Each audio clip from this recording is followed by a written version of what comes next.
Dynasty Nerds on Better Sports Network. Welcome back. It's Dynasty Nerds. It's the Better Sports Network. It is a beautiful Thursday night. And you know what makes it beautiful? One, because we have this awesome opportunity to be here live on the Better Sports Network. But it's also beautiful because it's schedule release night. Guys, I've been telling you guys for months now, Thursday nights is where it's at. All of the big things happen on Thursday nights. It's when the NFL week starts. It's when the NFL draft starts. It's when the award show is on Thursday nights for MVP and all that kind of stuff. And oh yeah, schedule release Thursday nights. Thursday nights, this is the place to be. We're breaking it down. We're going to be talking about all of it tonight. Dennis Bennett, like always, will be joining me at around 10:15. We're going to be breaking down the NFL schedule. And you're saying, Garrett, this isn't an NFL show. I mean, it's partly an NFL show, sure, but this is a fantasy football show. Well, the schedule has a lot to do with your success in fantasy football. One, we're going to be highlighting those games that we want to really key in on because there's fantasy points to be had. Kelly, what is up? How you doing? Hey, Chat GP. I like that. That's a new one. I haven't heard that yet. I like that. Thank you, Kelly.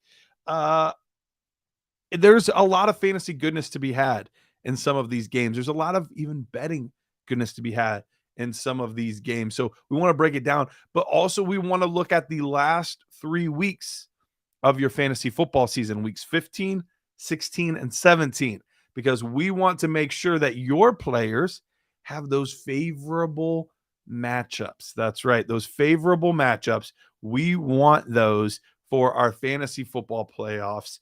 So we're going to be talking about that, breaking all of that down with Dennis Bennett. But coming up here in like 10 minutes, maybe a little bit more than 10 minutes, around 9:15, Edward Raus. Yes, if that name sounds familiar, it's because he's the one that runs this show in the same time slot, but on Mondays. During the football season, we call it the bookends. I start the week, he ends the football week, right? There we go. Exactly. So he's going to be on at around 9:15 Eastern time here. And I put it in the Nerds Discord. And look, we can do it here in the chat too. It does not have to just be in the Nerds Discord. But we are doing a little thing tonight that I like to call Grade the Trade. That's right, grade the trade. So what that means is we are in trading season right now. Rookie draft season is still going on, but a lot of them have taken place over the past 2-ish weeks since the NFL draft. Actually, exactly 2 weeks since it started. We were in the middle of the first round at this point last week. But we've had a lot of trades go down, whether it's in your rookie drafts, new startups have happened. I actually have one I even need to begin with some of the Nerd Herd people. So lots of trading going on. So you have an opportunity to tell me a trade that you've accomplished. Tell me which side of it you're on and give me all the pertinent information. So is it a super flex league? Is it a tight end premium league? Is it starting 15 people or is it starting 8 or somewhere in between, which is probably the most likely? All of the pertinent information, and then which side of the trade you're on, and I'll give you a grade. A+, the perfect deal. You swindled them. I have no idea how you got that good of a deal, but bravo. And I might be ruthless. I might give some failing grades. I'm a pretty nice guy, so I'll probably try to avoid it, but definitely some D minuses. Definitely some D minuses out there to be had. So make sure that you did a good job with these trades, and I will be grading them. And you know what? People tend to give like their best ones more often than not because they like good grades, or people that were just like super unsure of how they did. I feel like those are going to be the two most common. So it's going to be like a lot of like B+ to A+ range, and then a lot of like probably right around like a C, I'm guessing, because they want to know like it was close. I think I did well on this trade, but I'm not 100% sure how I did. So I need some confirmation or maybe not confirmation on how well I did. So that is what we will be doing tonight. Lots of fun things in store. I do want to touch on a couple things before my boy Edward gets here. I mentioned it a second ago. We did just finish up with the NFL draft. A lot of our coverage the past 2 weeks at Dynasty Nerds has been surrounding these rookies, guys that we've liked, guys that we don't like. I just recently put out a video on YouTube. If you haven't seen it yet, it's 3 of my dart throws that I like in Dynasty right now. You can head over there, head over to YouTube, Dynasty Nerds page on YouTube. 3 diamonds in the rough, dart throws. I don't even remember what we called it. Gems, hidden gems. It could be a lot of things. Shots in the dark, whatever we called it. But head over to the YouTube page, check that out. But I have another one that I haven't talked about as much. And let me make sure I got all of the information correct, because I want to talk about this guy because I haven't heard a lot about him. And what I watched of this player, I liked. I was pretty impressed overall. And that's Mr. Michael Wilson. Now, Michael Wilson right now is going right in the 4th round range of most of the rookie drafts that I've seen. Interesting part is he actually went higher in the real NFL draft than he is going in a lot of rookie drafts. He was a 3rd round pick this year, but yet he is falling to the 4th round. It's hard to fathom why that happened. Better Boss saying Xavier Hutchinson, Dallas wide receiver. Yes, Xavier Hutchinson was actually one of the 3 guys in the video, so you did spoil it, but he is in Texas, but not in Dallas. He is in Houston, which is a wide open depth chart. So that is one of the 3 on the YouTube video. So he guessed one of them. It was a good guess, and you're correct. But Michael Wilson, look, his biggest issue his entire career was not talent. He is incredibly talented, very good receiver. He's got good size to him. He's got good speed, great ball skills, lots of things that I saw that I liked. But his problem, so the official measurables were 6'2", 213 pounds, according to NFL.com.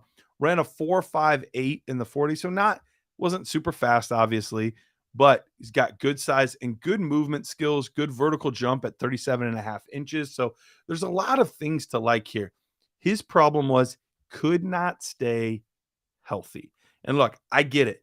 There are players that people will sometimes just automatically put on their do not draft list because the best ability is availability, right? Well, yes, that is a great ability. But if I'm in the 4th round of a rookie draft, look, you almost never hit on any players in the 4th round. There might be one that works out per year from the 4th and 5th round together. So just chancing it on upside, guys, this guy has just as much, if not more upside than anybody in that range that you're going to be able to get. He was a 3rd round pick.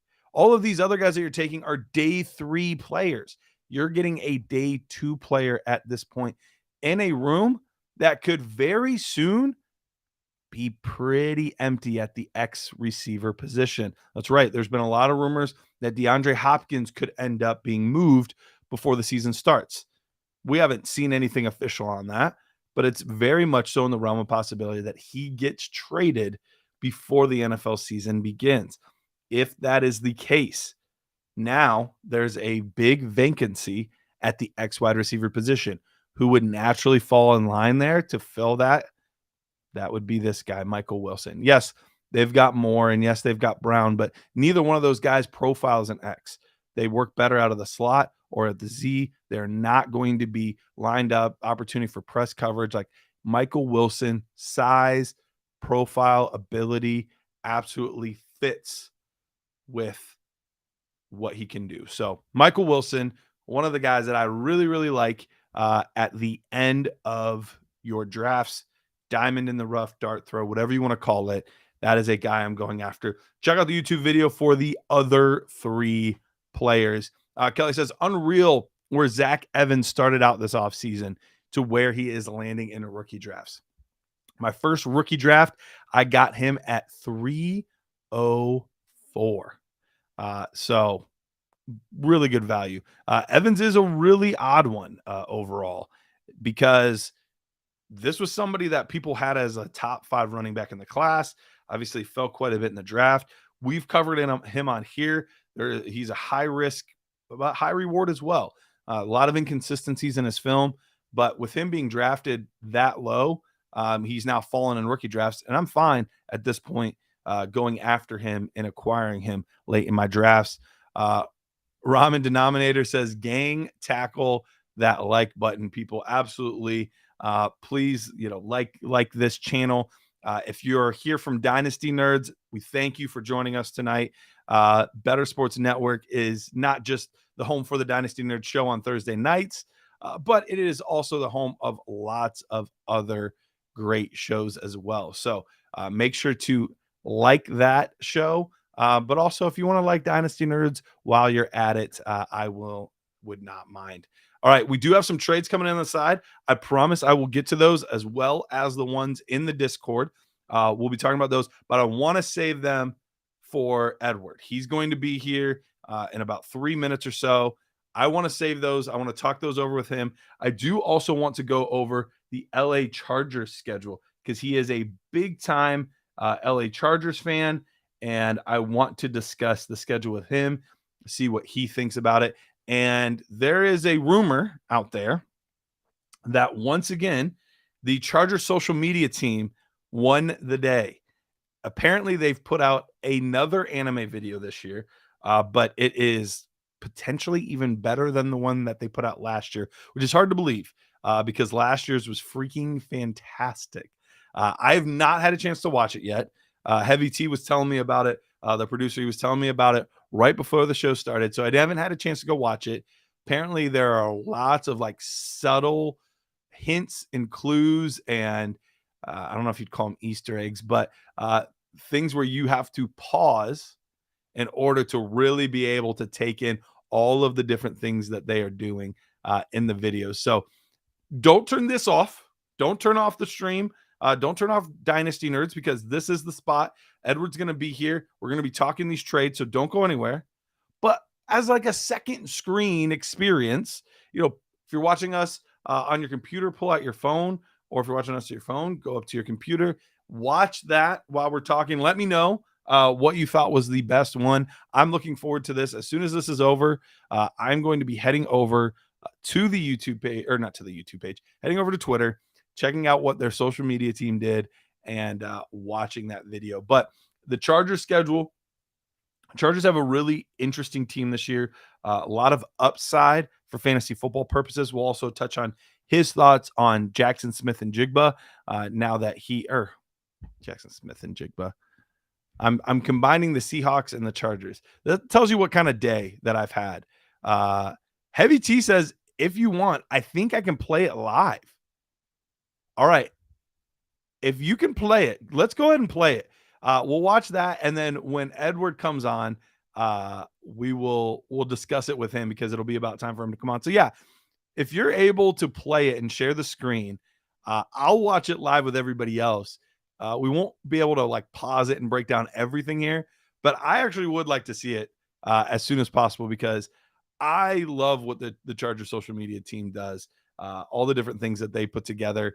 It's usually ridiculous. It's usually hilarious and very, very well thought out. So yeah, Tyler, if you can get that together and put it up there, just let me know and I'll stop talking and we can all watch it together. But I had a slip of the tongue, not Jackson Smith and Jigba on the Chargers this year, but Quentin Johnston on the Chargers. Curious as to his thoughts on their new receiver, a guy that plays similar maybe to a Mike Williams that they already have on the team. So I'm curious to get his thoughts on their new addition paired up with Justin Herbert. So that'll be a good conversation. Make sure you do not miss that. All right. Edward's ready. Tyler, is the video ready? Because if the video's ready, we could watch the video and then we'll put Edward on. Okay. So yeah, let's go ahead and let's put the video on first. And then as soon as the video's over, let's bring we'll bring Edward on as well. He said, I'm not sure if we'll get volume, so we'll see. If not, just watch it for what it is.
That is awesome. Edward Raus from Monday Night Rants. Edward, how you doing, buddy? Doing good. I was just doing my Naruto run back here in the background, watching all that happen. Man, that's incredible. What's it like having the best social media team in the game? Well, I wish it was the best football team in the game, but well, sure, but we'll settle for that. I'll take it. It's a small win, I guess, but man, that is so good. And if you scan the voucher when the Raiders ticket comes out and you're a Raiders fan, it'll take you to Google search how to find a job. Oh my God. It's great. That is amazing. That is absolutely amazing. Well, first we're gonna do something fun tonight. Cool. We have grade the trade. So we have a lot of submissions of fantasy football trades. These are mostly dynasty trades. And you and I are gonna give our thoughts and grades. And we can be honest. We think it's great, we can give it an A+. We think it's terrible, we can give it an F. Whatever we want to do. Right. But before we do, as a Chargers fan, I wanted to ask you your thoughts on Quentin Johnston to the Chargers. Now, I've been saying this. I like him, and here's why. I thought the Chargers did a really good thing this draft, especially with him. And I think Josh Palmer kind of fits in that Keenan Allen mold. And now they got a receiver that fits in a Mike Williams mold. And they got a defensive end that fits in the Joey Bosa mold. So when Thanos goes, and all three of those guys are hurt week 2, you got replacements for the you know. Yeah. I liked it. I like it. I like him, and I've been saying he was probably my favorite receiver in the draft too. So I'm really? Okay. Yeah, I like him. All right. I was hoping for them to go Dalton Kincaid. That'd be nice. That would have been really nice. Because I'm not a huge Johnston guy. Hope I'm wrong, because I'm a big Herbert guy and I have a lot of Herbert shares. So I hope that this marriage works out beautifully and it is a beautiful union. But I have been a little lower than consensus on Quentin Johnston. So we'll see how this all plays out. But yeah, I was really hoping for Dalton Kincaid because I was going to be through the moon excited. That would be nice though. But he ended up in a good place anyways. He did. Yeah, the Buffalo landing spot is fantastic. Okay, lots of trades to go over here. Let's do it. We'll go with the couple that are in YouTube first, or on the restream, chat thing here. Go with a couple of those, and then I'll get into the ones that are on the Dynasty Nerds Discord. Cool. So we'll start with this. We're gonna assume Dynasty for all of these unless it's otherwise specified. Reed Pfeiffer says, I got the 112 for Freiermuth, which I drafted A-Chain with the 112. This is a 1 QB PPR league. Quarterback, 2 running back, 2 wide receiver, 3 flex, tight end, kicker. So basically, in a 1 quarterback league, getting 112, which ended up being A-Chain for Freiermuth. How do you feel about that? Win. A. Yeah, that's what I think too. I think that's easily an A. Yeah. Freiermuth's going to have competition now, right? He's right. Not the only tight end on that team. On top of it, it's not a tight end premium, so you're not getting any extra boost from the tight end position. It would be closer had it been that, but A-Chain arguably had the best team and player fit, like out of all of these fantasy football. And the 2 running backs ahead of him, like the Chargers, they'll be hurt week 3 or week 4. So there you go. Exactly. All right. We gave out our first A, feeling good. Sedated Fork said, prospective trade question. So he hasn't done it yet.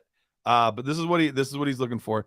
12-team Superflex league, pretty stacked except at the Superflex position and a lack of running back depth. My Superflex quarterback right now is Baker Mayfield. Would you trade 324 first for a quarterback like Lamar Jackson, or try to get a quarterback next year? So let's just grade it like it did happen, okay? So let's say 324 first for Lamar Jackson. And then if we want to dig into like what we would do, we can do that as well. But let's just grade it first like it's 324 first for Lamar Jackson. What would you give that? It depends on his record too. Like, is he going to be in a competitive spot next year? If he's going to be competitive next year, it's an A.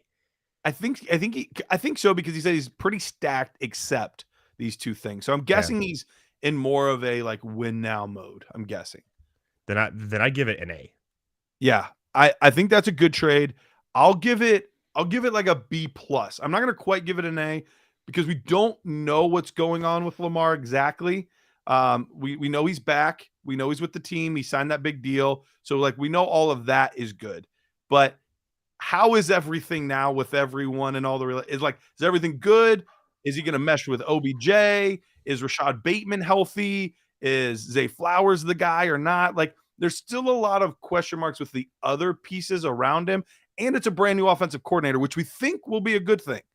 So all of that to say, like, I think it is going to be really good, but there's always that risk that it doesn't pan out quite like we envision. So I'll give it a B plus. Now, the slightly more in-depth part of this that I will say, though, is are any of those 3 first expected to be like a top 2 or 3 pick? Because that's the thing that would make me question it slightly. If it's Caleb Williams, exactly, then you go for Caleb Williams. But that's the thing. Yeah. Caleb Williams, Drake May looks really good as well. Yep.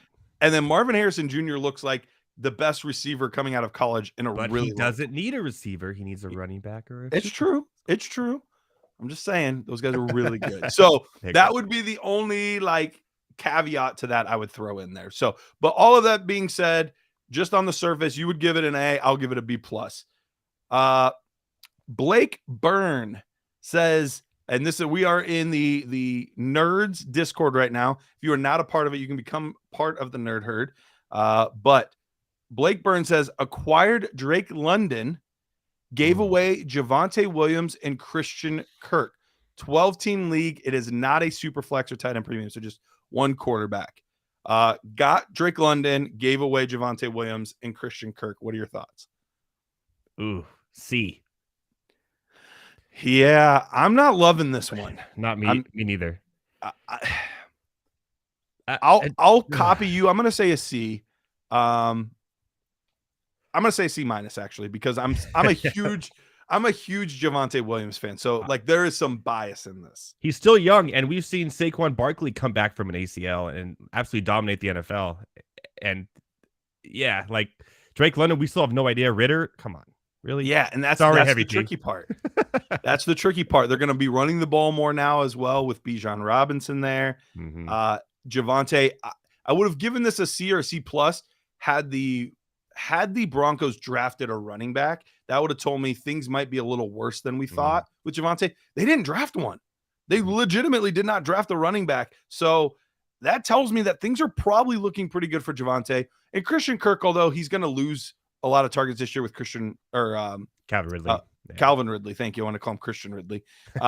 Christian Kirk, Christian Ridley, only Christians on the team. But no, with Calvin Ridley, he's still a piece. You know, he could still be in your flex spot. But even in that spot, he still may put up the same amount of numbers as Drake London. Yeah, that's true. Yeah. So I'm going to give it a C minus. I think you could have done a little bit better overall in that deal. All right. JM Kaz, maybe 5 says 12 team PPR Superflex start 9. So there's a few pieces here. So I'll say it slowly. 108, 110, and a mid to late 24 first. Okay. 108, 110, mid to late 24 first. 4, 103, and Kenneth Walker. I hate these draft picks. So many of them. You want me to go first on this one? Yeah, go. Yeah, you go first. All right, I'll go first on this one. I'm going to give this one a pretty solid B. I think this is a good deal overall, especially considering this year, this class, you're now in the range where you're getting one of these quarterbacks at 103. So you're able to get Anthony Richardson, Bryce Young, CJ Stroud. Yeah. So you're getting one of those guys at 103.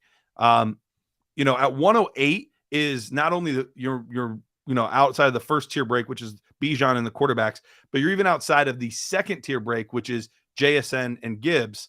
So you've kind of entered that third tier. So these are two guys where Addison would be nice there.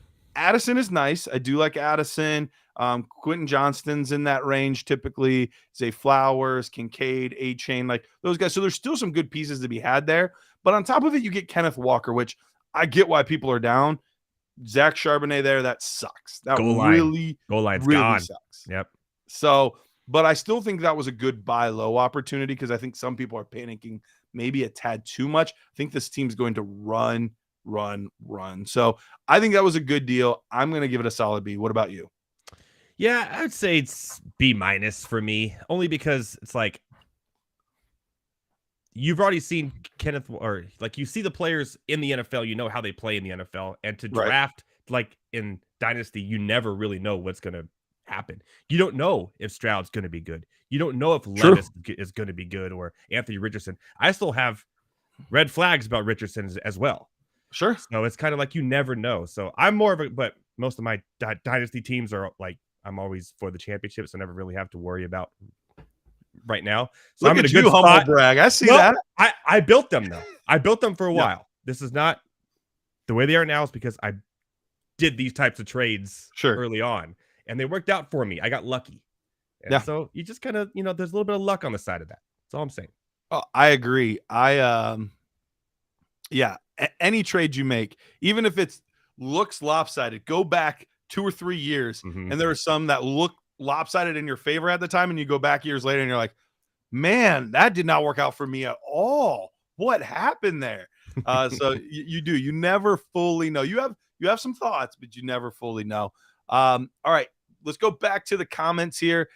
Dynasty Superflex, half PPR, start 11. He's got a lot of good starters. I'm not going to take the time to go through all of them, but he's got a lot of good starters. Okay. Trade for, so he's acquiring Bijan Robinson, 302 and 303 this year. So he's getting Bijan in 2/3. He is trading away Deshaun Watson, Christian Watson, a 24 first, and 203.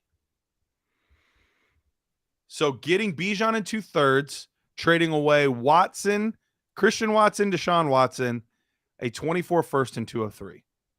This is a non-super flex. This one is super flex. Oh, it is super flex. Oh, it's right there in the chat. I can see it now. Okay. Oh, now I can see his lineup, so I know. Okay. Yeah, you're getting all of it now. Taylor Fee, the 4th. Okay. Yeah. I mean, obviously he didn't have the first pick this year, so he's trying to trade everything to get Bijan, right? Basically, he wants to trade everything to get Bijan. I don't believe in Deshaun Watson. I know you're a Browns fan, but I mean, he didn't really show me enough. We don't know what's going on there. The weapons, I don't know. Christian Watson is, but he's giving away his 24 first. And what if that ends up being a first overall pick in the next year's draft? You just gave up Caleb Williams, who I think is a better quarterback than any of the quarterbacks in this draft. Agreed. So I'm a C on that. I don't think I like this one. I don't think I like this one. Maybe I'm being too nice because he's on the chat right now, probably listening. But yeah, I know. But I said I was going to be honest. I want to be fair, even if I sound like a little bit of a jerk. I'm willing to risk it. Garret Price, a jerk? I know. I don't play in that lane well. No, I can't do the heel turn very well. I'll work on it though. But see, for me, Bijan is, I think he would go ahead in most startup drafts. In fact, our ADP shows that he would. And I understand why you would do it, because you do have a very good starting lineup. He could be a piece that puts you over the top. So I get it from that perspective. But I'm going to give it a C minus because I do think the other side did win this trade. I think basically Deshaun Watson and the first, assuming it's like a mid to late first, is probably worth Bijan. So basically then you gave up Christian Watson in 203 for 2/3. And so that's why for me, even though I get it from a contender side, I understand it. I think you can always get a little bit more for these quarterbacks. So although it looks like he didn't hit accept yet. No, Taylor in the chat just gave you the full reign to be a jerk. So you're there. Good. You go. No, I'm just kidding. Just kidding.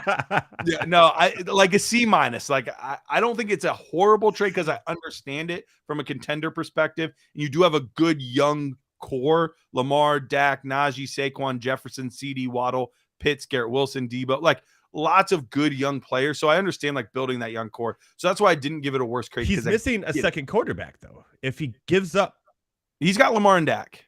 Oh, he has Dak. Sorry, you're right. Okay. Yep. So he's good. So, but he might. I mean, still, you usually want 3 quarterbacks. You in a super flex, yeah, because those buys will kill you. Yeah, and an injury. Yeah. So yeah, Dak and Lamar recently. Yeah, that's true. Both have been hurt in the recent world. Okay, all right. This is a big one, and you can't see it, so it makes it even harder. But this is OSU fan 6. And I'm going to assume that's Ohio State, not Oklahoma State or Oregon State. None of those. It's Ohio State. Because I don't think those other ones have fans. All right. 12 team. You were just a jerk right now. I nailed it. Hot dog. All right. 12 team. Tyler, please clip that. All right. 12 team. 12 team super flex, half PPR, tight end premium, start 10. I am getting the Ramondre side. Okay. So 10 or 12 team super flex, half PPR. He is getting Ramondre Stevenson. I got to get close because this is like really small. Ramondre Stevenson. It's like a really little picture. 212, a 25 first, and $20 of fab. Oh, geez. All right.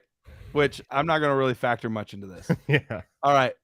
Giving up Alexander Madison, 207, 203. Sorry. So 203, 207, 407, and then a 24 third. I think you hit this one out of the park, to be honest. Like, I think this is a great deal. It hurts a little bit if Dalvin Cook ends up, leaving and Madison ends up being the guy. But Ramondre's poised. I mean, he was running back 8 last year, something like that. Like, he was amazing. They didn't draft anybody, and you're getting a future first round pick in this deal. and all you're giving up is Madison and like a bunch of mid-seconds threes and thirds that's an A like, plus. That's an A plus. I think you say A plus. That's what I was thinking. Who's trading Fab? I've never done that. Is that a thing? You can do that. You can do that. Goodness, we're getting crazy. Okay. Yeah, it gets wild. All right, that was a great trade. All right, JJ, we're back to the comments here. All right. JJ saying Dynasty League, half PPR, 1 quarterback league.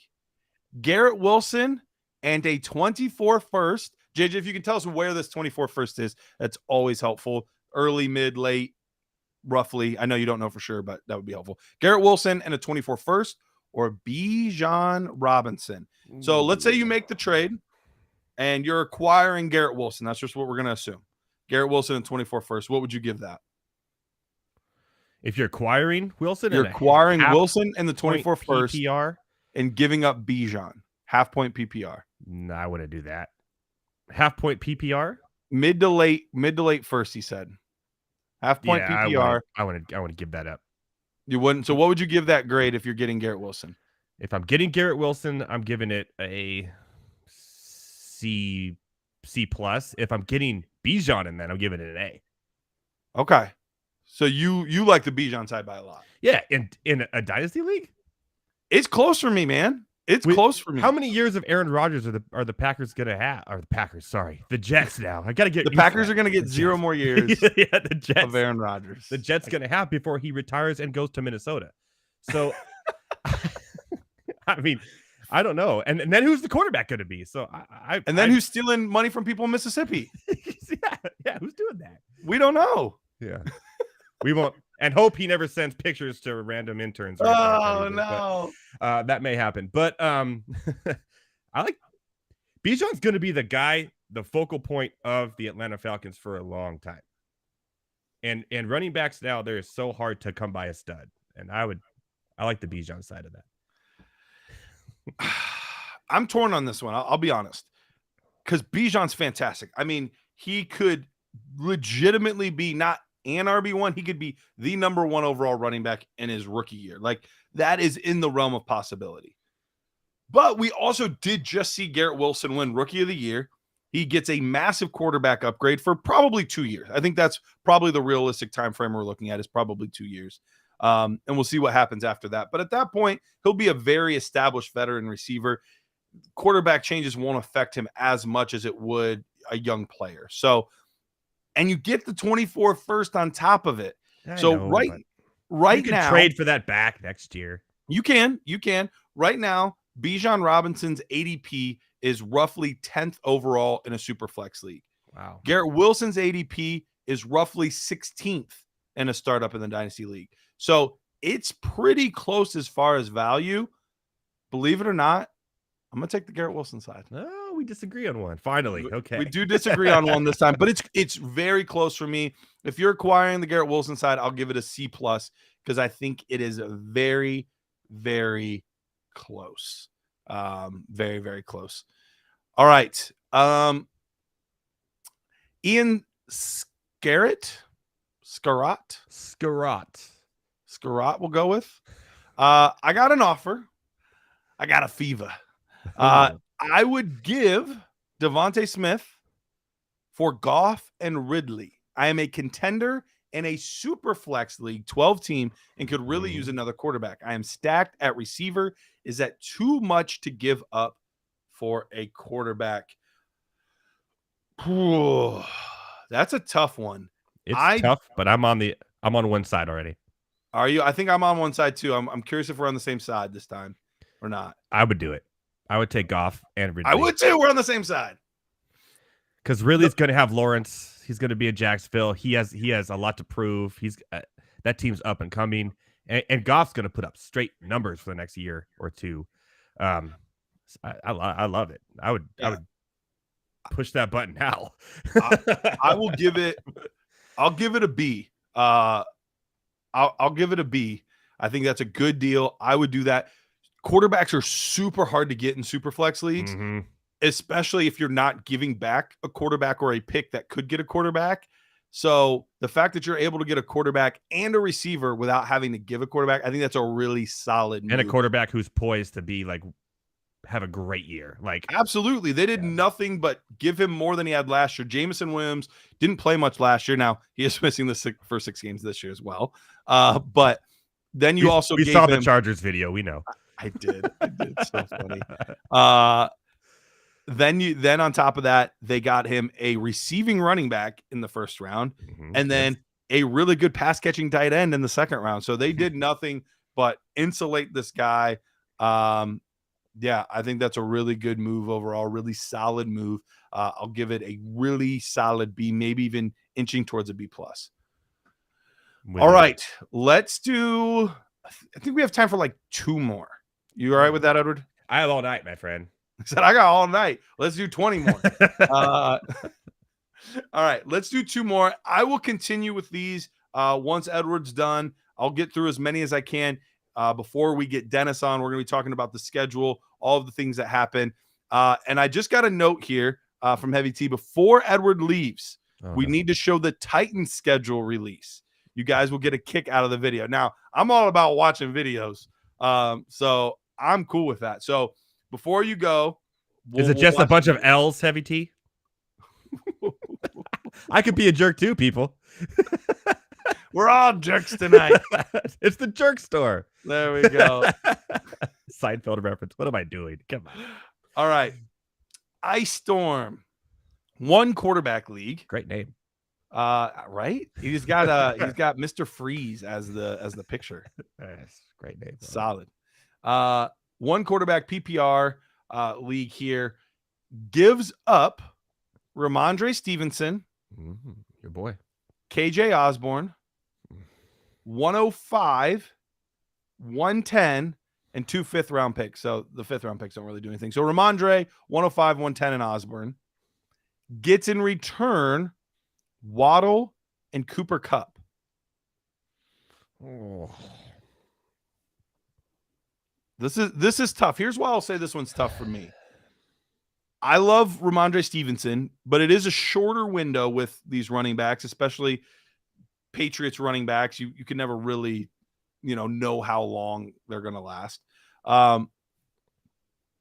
So that's difficult, but you do get some nice picks along with it. 105 and 110 are a little bit, they're not quite as good as they are in super flex leagues, but still some good picks there. Waddle's a stud. I mean, getting Waddle is obviously good. And Kupp is if you're a contender. But if you're not a contender, Kupp isn't going to give you much after this year, maybe 2. So that's what makes it a little bit tough for me. I would say, though, getting the Waddle and Kupp side, I'll give it like a C+. I think that's the slightly better side. Yeah, I kind of agree. It's slightly better. It's a very, I don't know. We start going 5 rounds and 2s. It's really just what Ramondre and the 2 first for Waddle and Kupp, really, at the end of the day.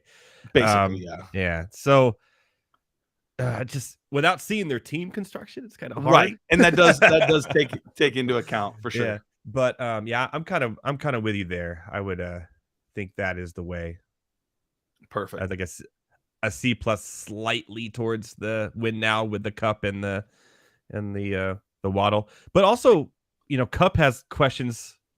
Waddle has, quarterback questions. Maybe will Tua play the whole season? And he has Tyreek Hill there. And so I'm a little torn there. I'm very even. I'm very 50-50 on that one, to be honest.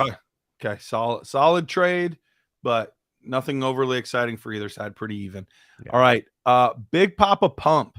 Jeez, these names are just fire. Yeah. Super hot fire. Okay. And he's got like a WWE wrestler with it. He's looking swole. All right. Superflex PPR tight end premium 12-team league. Send the 201. So that'd be the 13th pick in a Superflex league. And then 408. So basically send 201. Yeah. And get Jahan Dotson. Ooh. I like Dotson a lot. I do too. So for me, I'll give that a B because I'm a big fan of Dotson. I am too. I give that a B as well. And I think Sam Howell's going to be something. I really want that to work because I really liked him as a prospect. I thought he was a good quarterback. I had him as the quarterback. I want to say it was either 1 or 2 pre-draft, and he still was only 3 for me post-draft, even though he was the one that fell to the 5th. there might be something there. So, well, just watching him on the field on week 17 or 18, how many weeks we have now? Yeah. Last year, some of the throws he was making and his poise and everything was really impressive. I'm not going to lie. I know it's a 1-game sample size, but I liked what I saw. And we saw some good things in preseason too. Yeah. I think could be a sleeper for like a good fantasy production quarterback, really. So I like Dotson a lot. I'm with you. I don't know if my boy Peter's in the chat right now or not, but he is a huge Sam Howell fan. So if he's listening, he's very excited with what you just said. Let's go, Peter. Let's go. Sam Howell to the moon, baby. All right, Edward. Let's real quickly, let's get the video, and then we'll watch it together because, Tyler says it's amazing, and I trust Tyler. So we'll watch the video, and then you haven't known him long enough. I know, right? And then after that, we will we'll get you out of here, and life will be good. So let's watch the video real quick. Go ahead and Tyler, put it up. Whoa, okay, already. What the is that?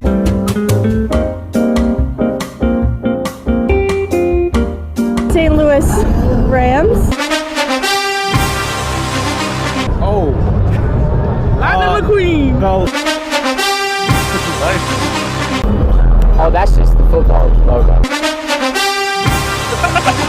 The Boston Bobcats. No idea. Cowboys, yeah. Baltimore Orioles.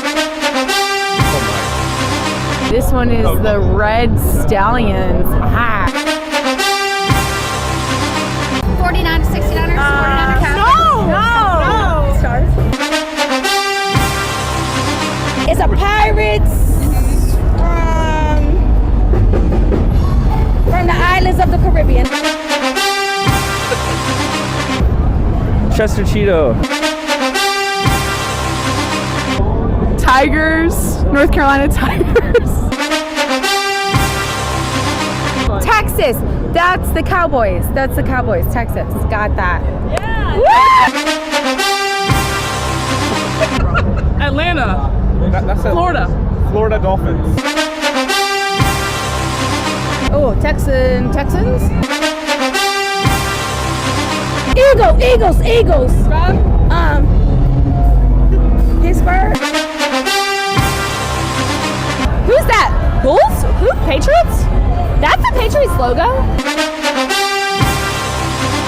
That it actually does not exist. That is Nashville, Tennessee. Tennessee Titans. Tennessee Titans. Tennessee Titans. Woo! Tennessee Titans. Tennessee Titans. Tennessee Titans. Wait, good job. Yeah. Awesome. All right. So note to That's self, pretty good. people in Nashville don't know about any other team in the NFL except for the Titans, and they're all drunk. That's what I got out of that. That basically. Yeah. All right. Well, There's some Edward, good thank you stuff so there, I'm much not for gonna joining me tonight.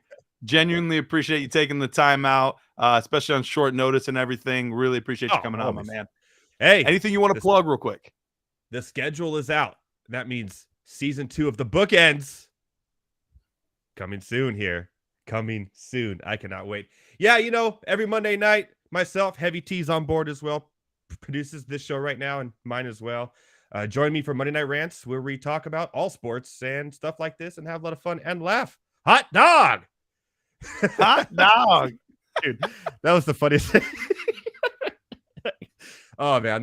Thanks for that good laugh. That was so good. Can you possibly say you're being a jerk and then say hot dog after it and people take you seriously? I don't know if that worked. I think it did. You think it worked? No, not at all. All right, man. I'll let you get on with your show. I'm out of here. All right. We'll see see you, buddy. you soon. Bookends, baby. Peace out. Bookends. All right. Well, thank you so much to Edward for coming on, joining us here on this lovely Thursday night. We are going to take a quick break. But before we do, best ball season. That's right. It's best ball season right now. Fantasy football best ball season is here, and you can join a live draft and try to beat your favorite fantasy alarm analyst while talking about your picks and strategy live on the Better Sports Network. Sign up for a live draft on the Fantasy Alarm Discord today. Remember, you must have a Fantasy Alarm subscription to join. So visit fantasyalarm.com for subscription options to jumpstart your dominance over the competition. We will be back. Don't go anywhere.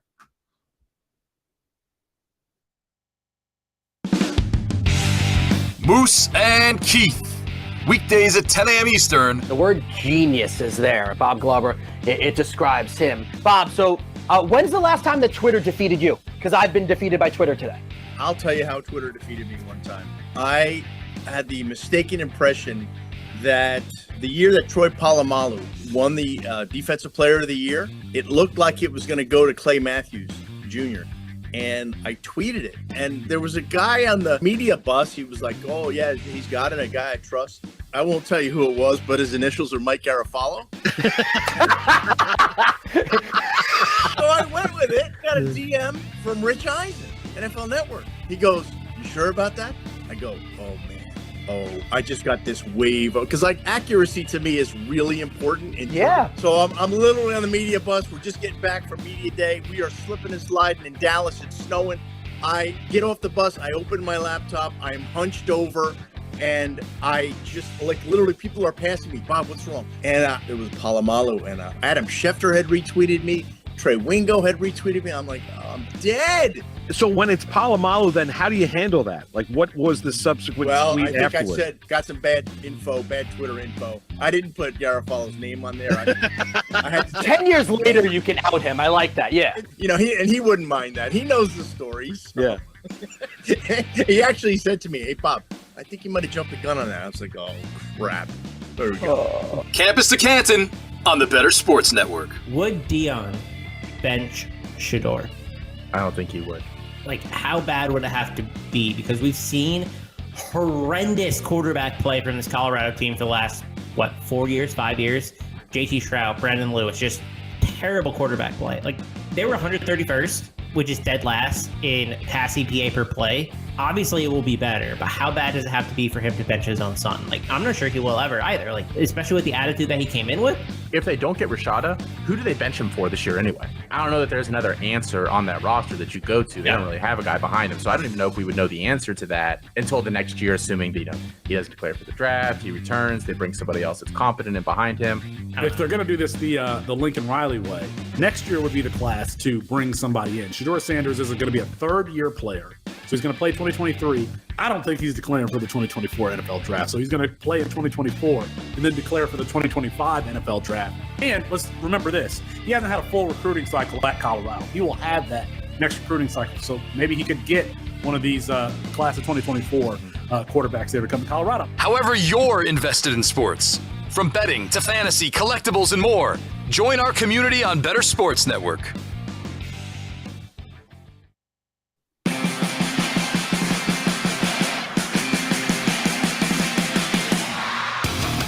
Welcome back in. Thank you so much for Edward Raus joining us here on Thursday night, Dynasty Nerds. We got Dennis Bennett joining us at 10:15 tonight. So that's just like 20 minutes. And we're going to be going deep, and I mean deep, into this schedule because there are a lot of nuggets, a lot of things to really discuss and talk about in this schedule. So I'm excited to get into it. But let's get a couple more of these, I almost said trade grades. It's one of those days where I feel like I'm just stumbling more so than normal. I don't know why. But we'll get through it, folks. I got the Richard Dotson syndrome right now. All right, let's grade these trades. Christo Poles says 12-team Superflex tight end premium, Lamar for J.K. Dobbins, Devontae Smith, and Brock Purdy. I have Trevor Lawrence, Daniel Jones, C.J. Stroud, and Purdy now. How would I grade this trade? I'm going to give it a C. I think this is a fair deal.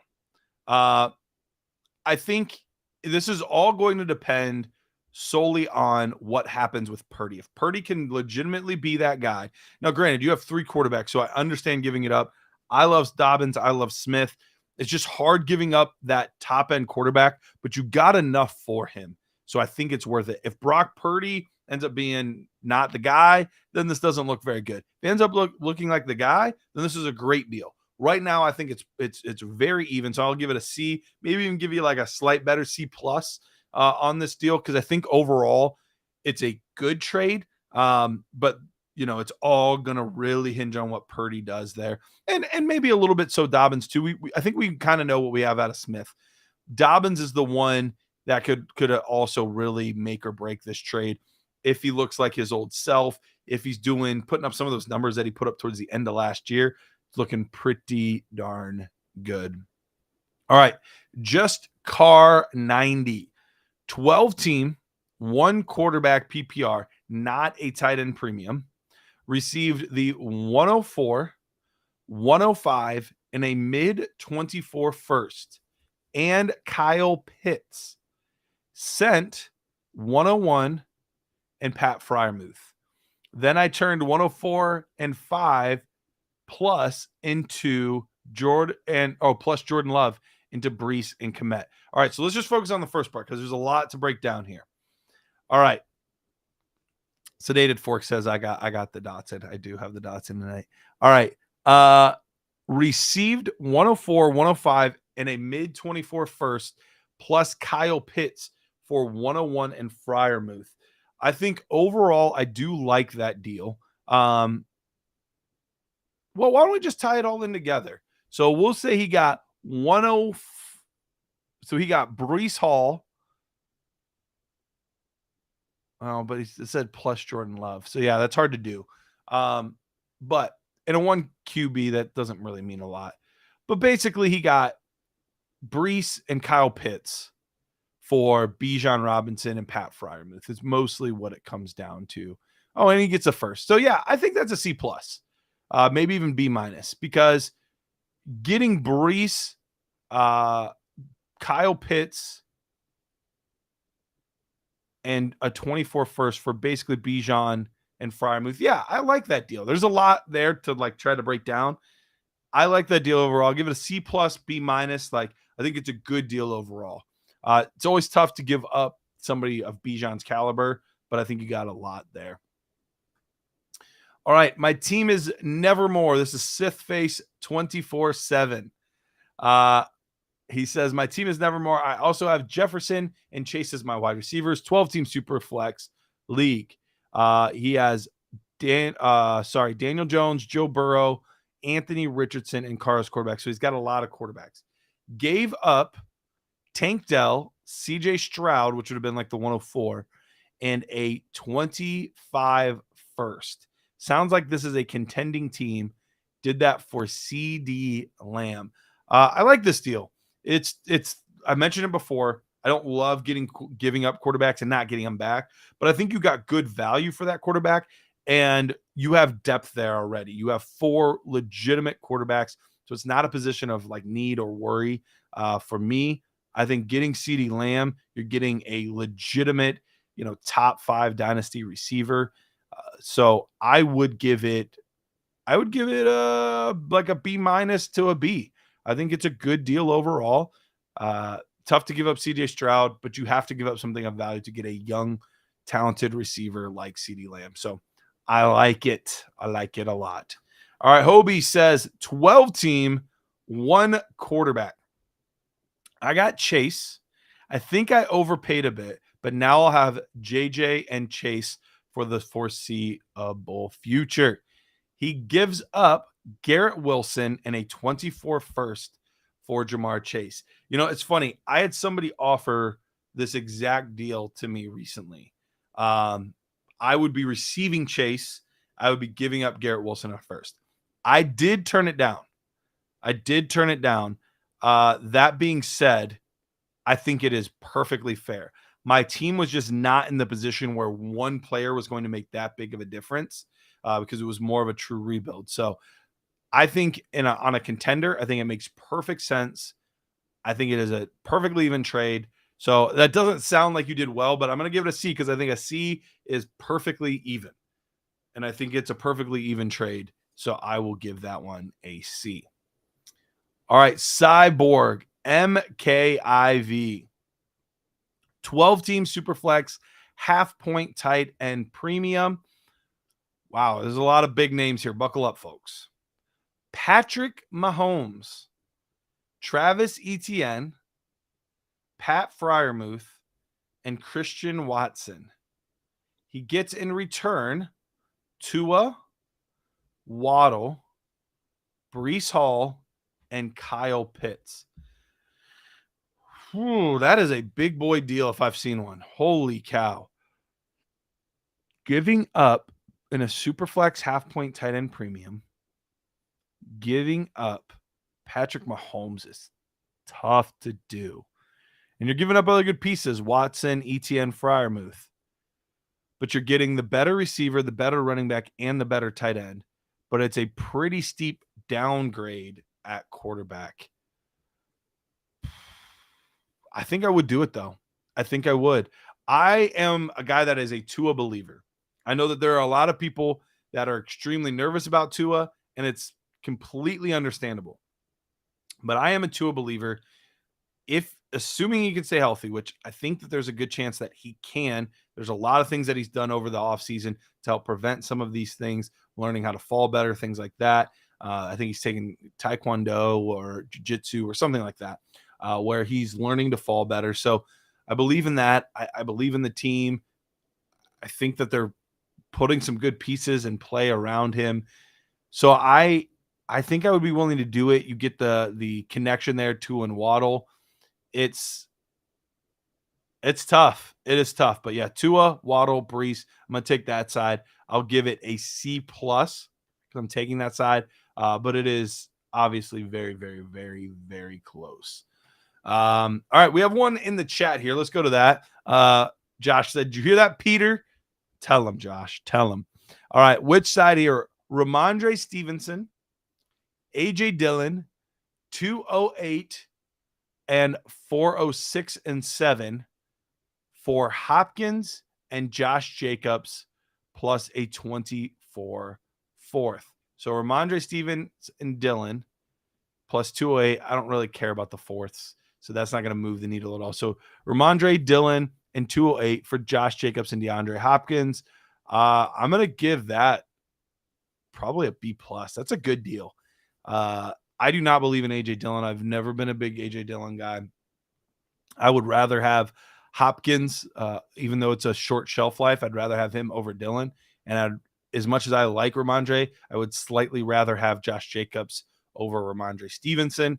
So, yeah, I think that's a good deal. Yeah, I'm going to give that a B. Going to give that a B+. I really like that deal, Clinton. Good work. All right, Cornholio. Back over on the Discord here. 16-teamer, one quarterback. A lot of teams. He receives, holy cow, Jamar Chase, Drake London, 524 first-round picks. 524 first-round picks. Holy cow. How does one team in a 16-team league have that many picks? Chase London, 524 first-round picks. He gave up DK Metcalf, Gibbs, Schultz, Love, which I'm assuming is Jordan Love. I wouldn't think it'd be Bryce. 105, 106, 107, 108.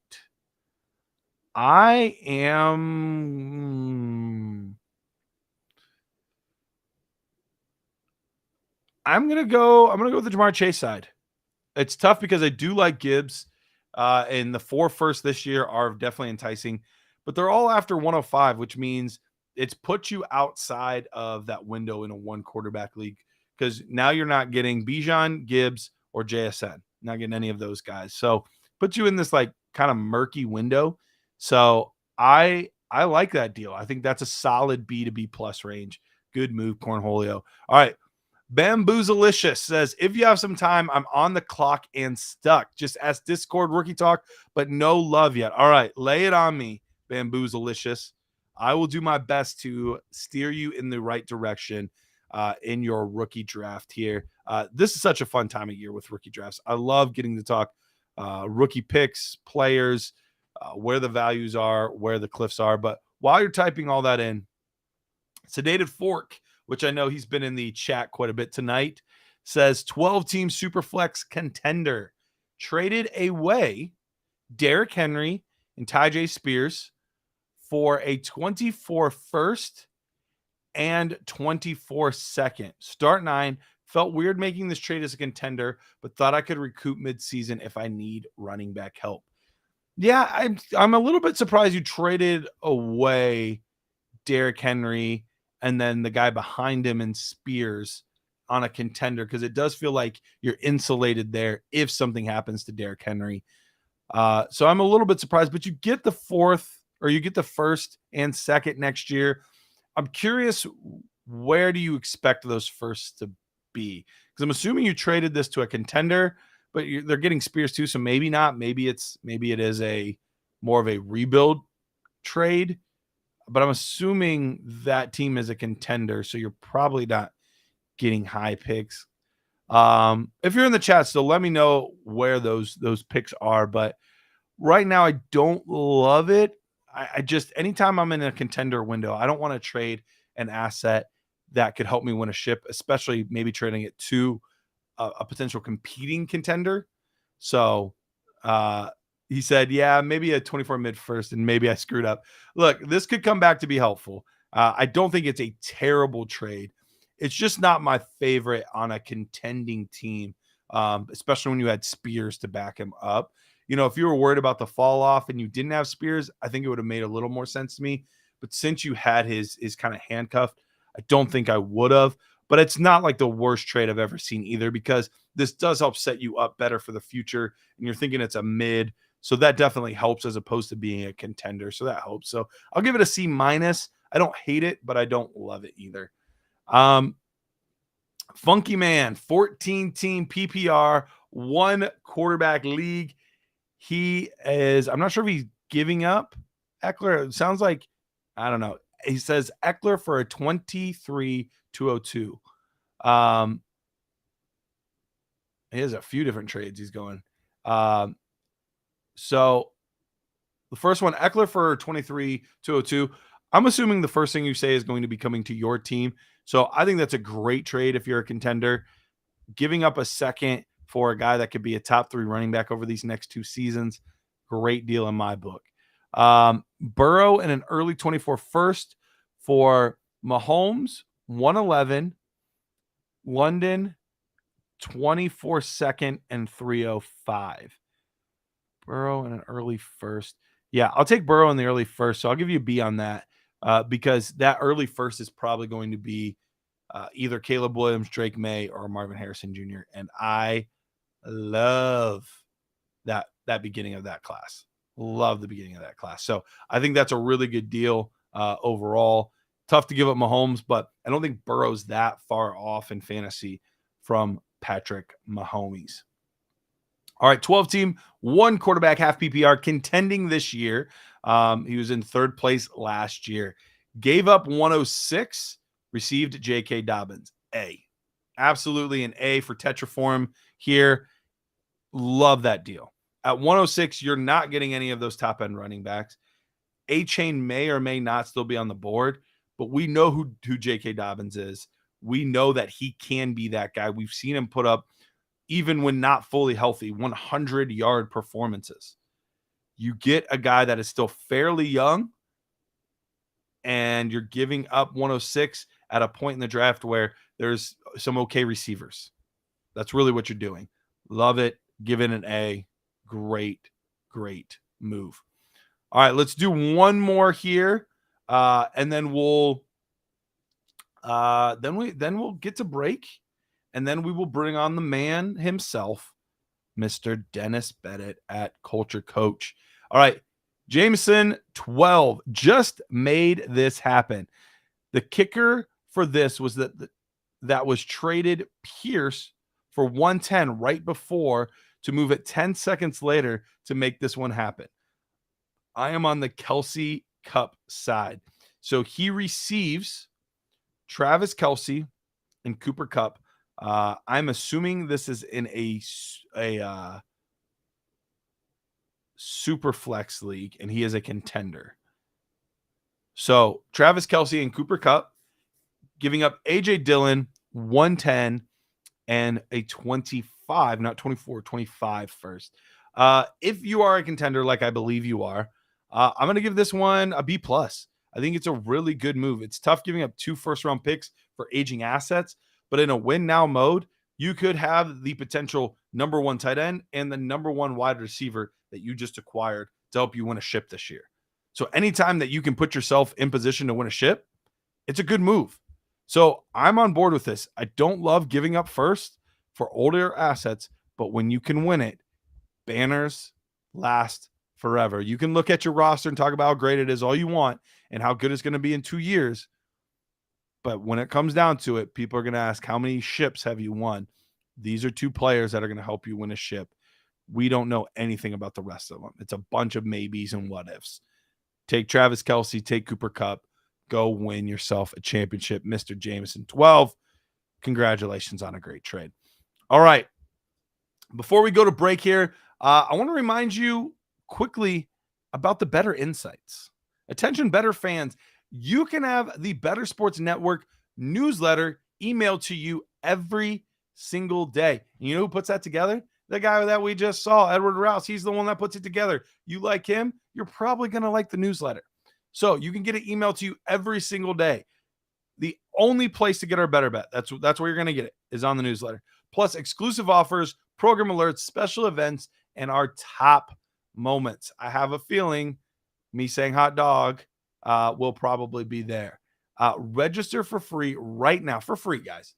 This costs you literally nothing. Nothing. Register for free right now at bettersports.com. All right, we are going to take a break for the next 2 to 3 minutes here.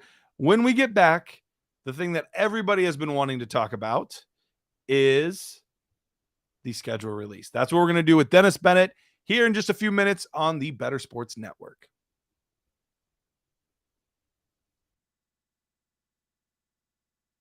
Moose and Keith.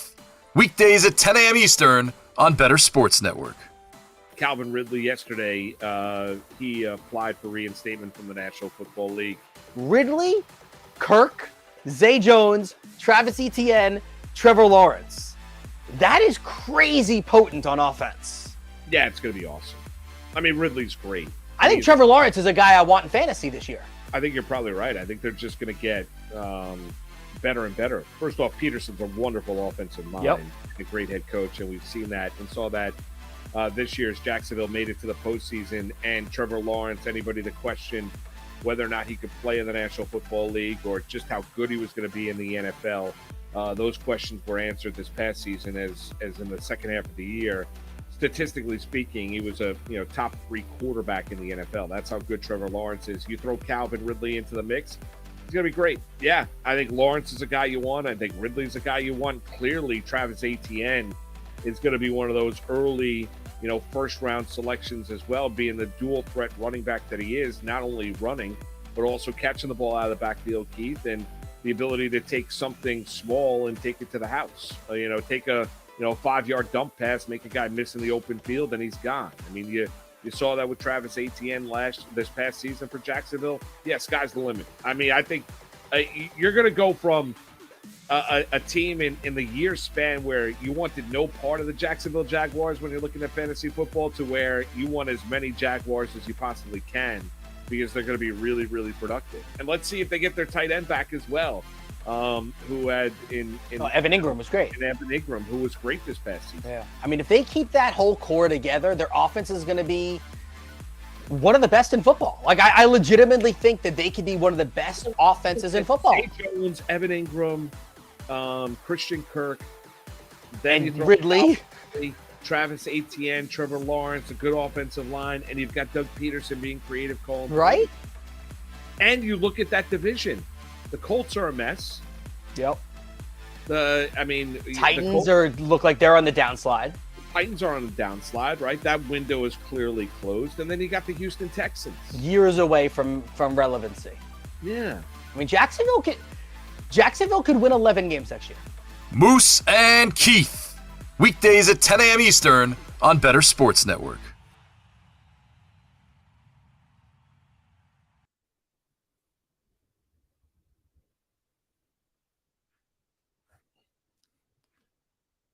All right, I think we are back.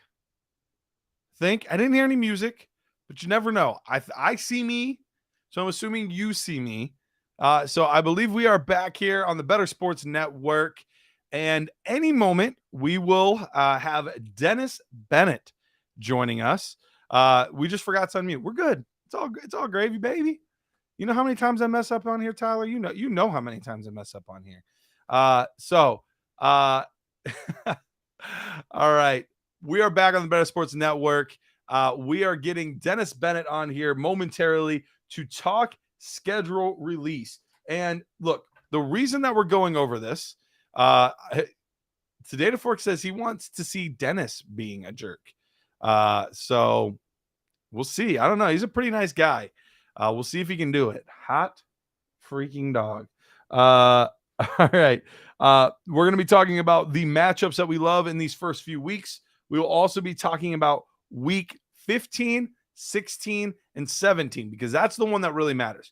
Those weeks right there for your fantasy playoffs, you want to have those beautiful, succulent, perfect matchups. But before we get to all that, before we get to Dennis, before we get to the schedule release, I'm going to tell you about the Fantasy Alarm All Sports subscription. That's right. Get all pro access to Fantasy Alarm and unlock all features, including all fantasy football and betting content, plus the award-winning DFS playbook covering 10 different sports. That's right.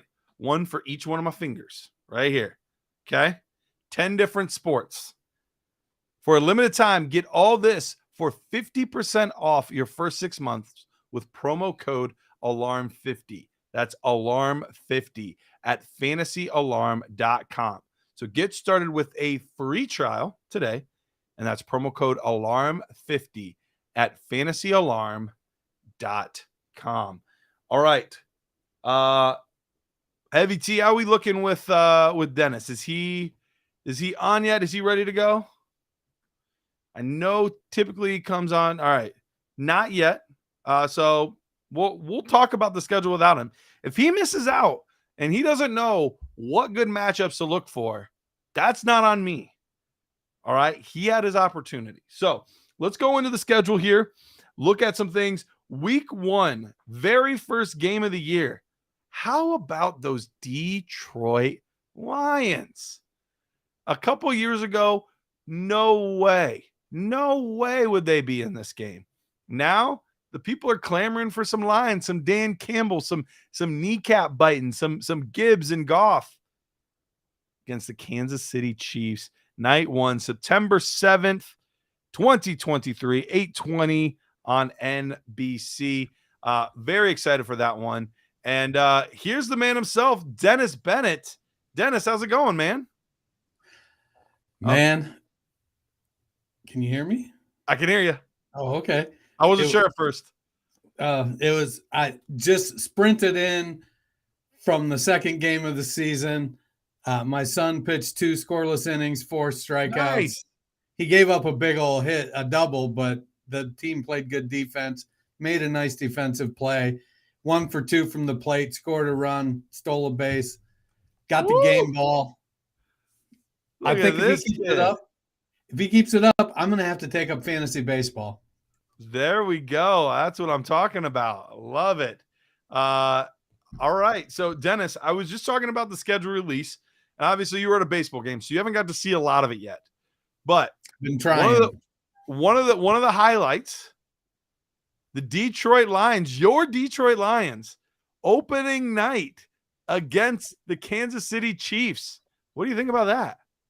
Man, the last time Jared Goff played the Chiefs, he won 54-51.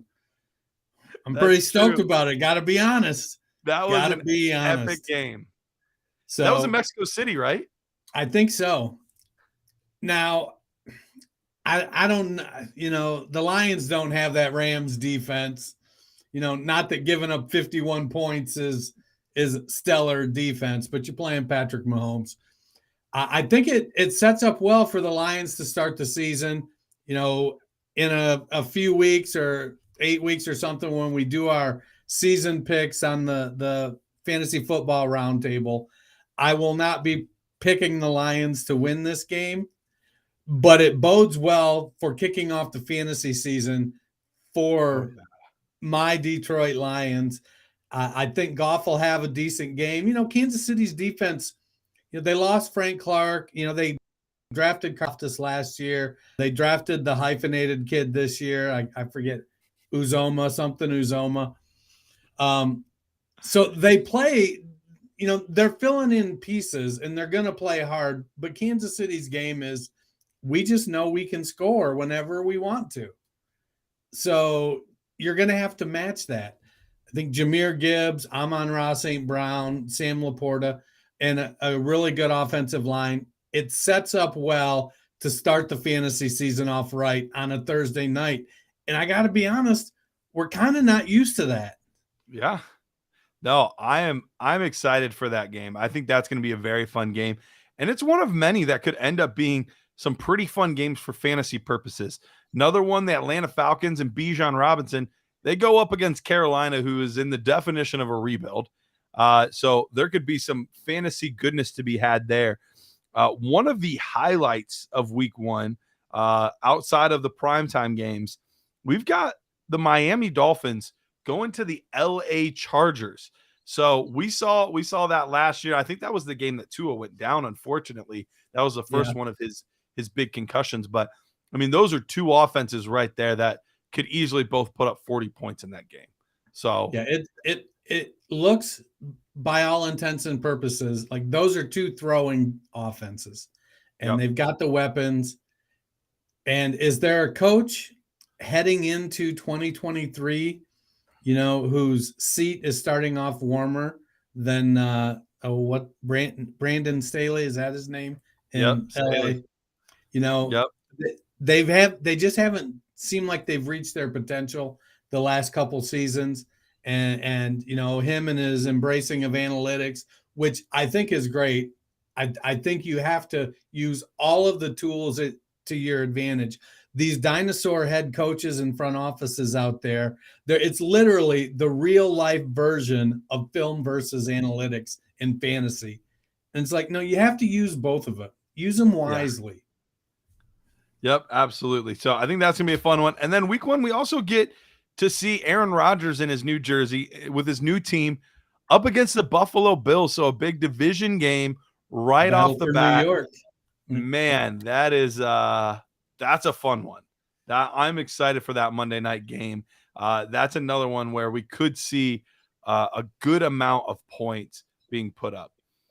All right. And if Rodgers starts off the season force feeding the ball to Randall Cobb when he's got Garrett Wilson there, it's going to take all of the luster off of my Detroit start to the weekend. I'm 100% with you. I would cry. I would cry grown man tears if Garrett Wilson comes out of that game with 3 targets. All right. So looking at week 2, there's some other really good games. We have the Thursday night game that week, Minnesota, Philadelphia. So we could see, a lot of scoring potentially in that game. We have the doubleheader Monday night games that week. One of my favorite weeks of the year, New Orleans and Carolina. And then we've got Cleveland versus Pittsburgh at 8:15 that night. But probably the fantasy matchup of that week is going to be more so the rookie quarterbacks going head to head. So we get to see Anthony Richardson and CJ Stroud going head to head in Houston. What are your thoughts on that, Dennis? So we're coming into this believing Jim Irsay when he's saying, look, we think this kid can play. When by and large, most of the scouting community feels like as good a prospect as Anthony Richardson is, he isn't as ready as Justin Fields was.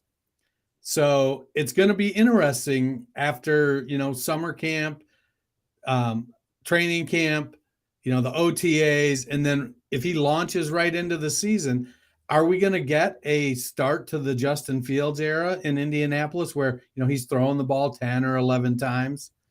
That could really put a damper on it. I think if you're going to play him, you got to play a reasonable facsimile of your offense, what you think it's going to be. I like Anthony Richardson. I actually just tried to make a deal for Anthony Richardson in a league where I am. I won last year, but my team isn't set up to compete this year. So I'm going back. I started to try to sell off parts. I don't know if I'm going to be able to pull it off, though. I tried to sell somebody who's on the verge. I tried to sell Derek Carr, who was the Najee Harris, and Terry McLaurin for Drake London and Anthony Richardson. Okay. We'll see if it happens. Very cool. He's got two other starting quarterbacks. I get he has the luxury to not play Richardson until he's ready, but he needs help in other places. Right. And so I'm trying to make it work for me. Hey, Anthony Richardson could absolutely end up being that guy. So heading into week 3, you don't have as many like juicy matchups where it's one high flying offense versus another high flying offense. But one of the intriguing storylines is actually only a 1:00 game.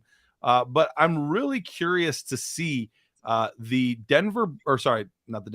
New Orleans Saints and the Green Bay Packers. They're both going to have brand new starting quarterbacks, brand new offenses with young receivers and Watson and Olave. That could end up being interesting to see at this point. By week 3, week 4, you're starting to get a good feel of what are these teams actually looking like. Do you think either of these teams have a shot to be playoff teams this year or not so much?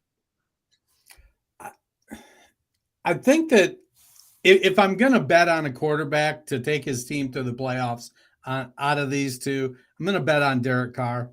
He's the veteran. The team, though, is a little bit rough. Sure. They've got Chris Olave. They've got Juwan Johnson, Jamal Williams, Kamara. They drafted Kendry Miller. So there are some pieces there, and their defense played pretty good last year. Mm-hmm. So they feel like they could be that final seed, the 7th seed, the 6th seed, to get into 7, make it in the playoffs. The Packers, on the other hand, they're a team that is just so young. Right. I don't think that they can make it this year, but they could just be a year early. I think they need time to gel with Jordan Love. They've got their top 5 wide receivers are first or second year guys. Their top 2 tight ends are rookies. They're going to need some time to gel, but things could break their way. Minnesota could fall apart. There's, their defense wasn't great, but they brought in Flores, drafted some players. Detroit, we expect to be good. Chicago, we don't expect them to be good yet this year. So there's a chance that, Green Bay could be a year early and Jordan Love and those young wide receivers just kind of click. We'll see. I'm not counting on it. Like I said, if I'm looking at one of those 2 teams, I'm going to go with the Saints to kind of pull that last playoff spot in their division, or their conference. There you go. We also have another Monday night doubleheader that week in week 3, which I wish that they would. Not that I know a lot of people want to get rid of Thursday Night Football. I understand why. I like it being spread out selfishly as a fan, but for the players' sake, I would be totally fine with them getting rid of that. But I love the Monday. If you want my opinion, I think they should add a Friday and a Saturday game. Just have it all weekend long. That's right. Screw high school football. And then we only work Tuesday and Wednesday, and then we're working, the rest of the week on football. Right. That makes sense to me. But I love the Monday night doubleheaders because, half the time on Monday night, you get these ones that are just absolute stinkers. It looks like we lost Dennis. I know the picture was frozen for a while. We'll get him back when we can. But a lot of times those Monday night ones are just absolute stinkers. I shouldn't say a lot of times, about half the time. We'll get just some duds. When you get the double game, you increase your odds of having an amazing game. And you flip from one to the other. They're about an hour staggered apart. So I personally love the doubleheaders on Monday nights. I hope that's something that they push more and more because I truly enjoy it. The other thing from week 3 that sticks out to me is we get to see the Colts versus the Baltimore Ravens, which Anthony Richardson emulated some of his game from Lamar Jackson. Early in his career, it was more Cam Newton, and then he, discovered Lamar Jackson when he got to high school and what he could do, and he started calling himself Cam Jackson. So it'll be fun to see those two guys square off head to head and see how many rushing yards are accumulated by both teams there. So should be very fun matchup here. We get to week 3, week 4, we've got that Miami Buffalo matchup. Those tend to be higher scoring games. We saw that as a playoff matchup this past year.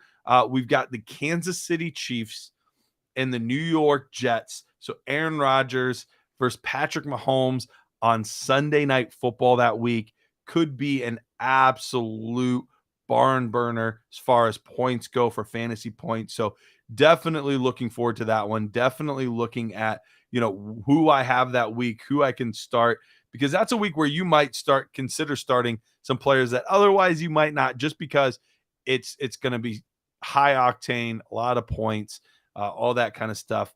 So that is one that I am definitely keeping in the back of my mind. Week 5, we start to get our buys. So that is another thing that we have to factor in for fantasy football. So we have Cleveland, the Chargers, Seattle, and Tampa Bay all on bye during week 5. We get a pretty juicy matchup for Sunday Night Football that week as well. Dallas Cowboys, San Francisco 49ers. Two teams that are, really good on both sides of the football. They're both teams that can win with their offense, but both teams can win with their defense, especially the 49ers. I know the Cowboys are trying to get to that level defensively, and they're well on their way with a guy like Micah Parsons and all that he's done over the past couple seasons. So we get into week 6 then. Some of the highlights for week 6, we have the Monday night game that week. Dallas again, but this time against the Chargers. So they're in a primetime game back-to-back weeks. But this one against the Chargers, another one where we could see a heavy amount of points. Only 2 bye weeks in week 7. This is week 6. Only 2 bye weeks in week 6. Green Bay, Pittsburgh, both on bye week 7. So your fantasy team shouldn't be in too bad a shape. Getting into week 7 now. This is going to be one of those bye apocalypses that we talk about. Partly because there's so many teams, but partly because there's a lot of fantasy relevant players on these teams as well. We have, for the biggies, we have the Cincinnati Bengals, Dallas Cowboys, and the New York Jets all on bye that week. So those are 3 big ones where there's a lot of fantasy assets. Think of the Bengals, every skill position is one that it's going to hurt you. Dallas Cowboys, every skill position is going to hurt you. The New York Jets, every skill position with Brees and Garrett Wilson and Aaron Rodgers and like all the main ones, except for tight end, like all of the main ones on these teams are going to hurt you. But even the 3 kind of lesser teams on this bye still have fantasy assets that you're going to be using, particularly Tennessee Titans. Derrick Henry is one of the best running backs in the league. So, you could realistically have a backfield, and this could really be someone's backfield of Joe Mixon, Derrick Henry, Breece Hall, and Tony Pollard, and have them all on bye. Not to mention, if you have Miles Sanders or Dameon Pierce, that's going to hurt as well because they are on bye as well. Carolina and the Houston Texans all also on bye. So that's going to be something that we're going to have to keep an eye on. Running back wise during that week, look at your rosters now and check and see what running backs you have available for week 6, because all of these teams have running backs that you will be using on your fantasy teams, whether as running back 1 or running back 2. Some teams might even have multiple running backs on their teams that you could be potentially starting. So the bye apocalypse right now, the worst bye definitely looks like it is that week. Week 8 this year, no bye. No bye in week 8. Why that is? No idea. We have the Tampa Bay Buccaneers, Buffalo Bills on Thursday Night Football. That would have been a very intriguing matchup a couple of years ago. I'm surprised the amount of primetime games the Bucs got. I've already seen 2 or 3 on here, and I don't think they're going to be very good. I think they're going to be more of a rebuilding team. I love Baker as much as the next guy, probably more than the next guy because there's a lot of people that don't like Baker.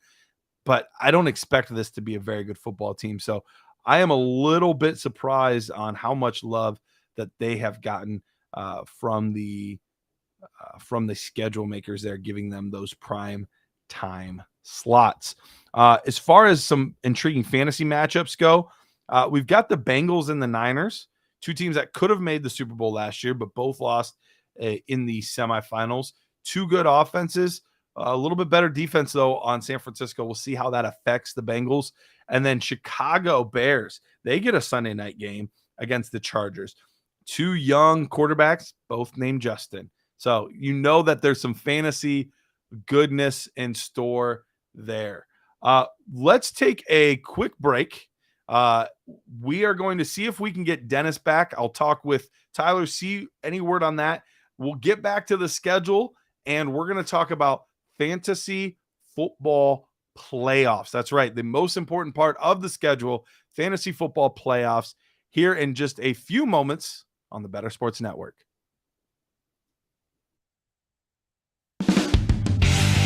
Moose and Keith. Weekdays at 10 a.m. Eastern. The word genius is there. Bob Glover, it describes him. Bob, so when's the last time that Twitter defeated you? Because I've been defeated by Twitter today. I'll tell you how Twitter defeated me one time. I had the mistaken impression that the year that Troy Polamalu won the Defensive Player of the Year, it looked like it was going to go to Clay Matthews Jr. And I tweeted it. And there was a guy on the media bus. He was like, oh, yeah, he's got it. A guy I trust. I won't tell you who it was, but his initials are Mike Garafolo. So I went with it. Got a DM from Rich Eisen, NFL Network. He goes, you sure about that? I go, oh, man. Oh, I just got this wave. Because, like, accuracy to me is really important. Yeah. So I'm literally on the media bus. We're just getting back from media day. We are slipping and sliding in Dallas. It's snowing. I get off the bus. I open my laptop. I'm hunched over.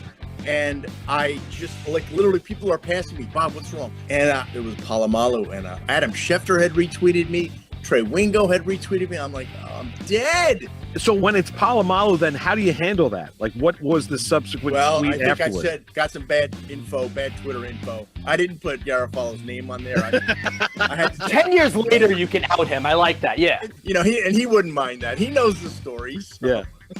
Yeah. He actually said to me, hey, Bob, I think you might have jumped the gun on that. I was like, oh, crap.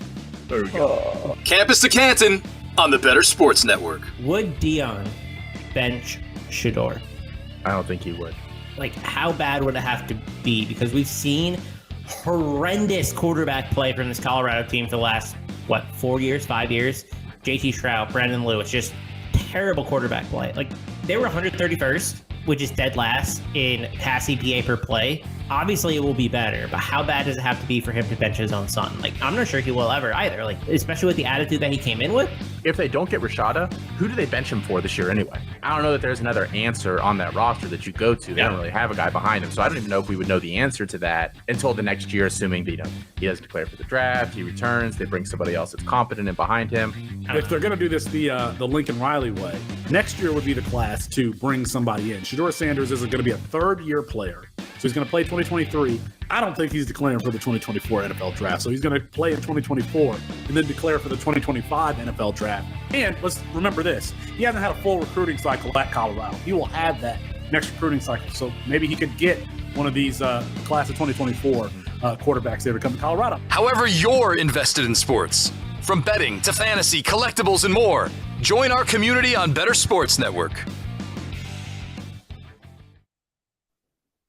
All right, we are back in. It looks like your boy's flying solo the rest of the night. Hopefully, we are able to get Dennis Bennett back. But if not, we'll roll with it.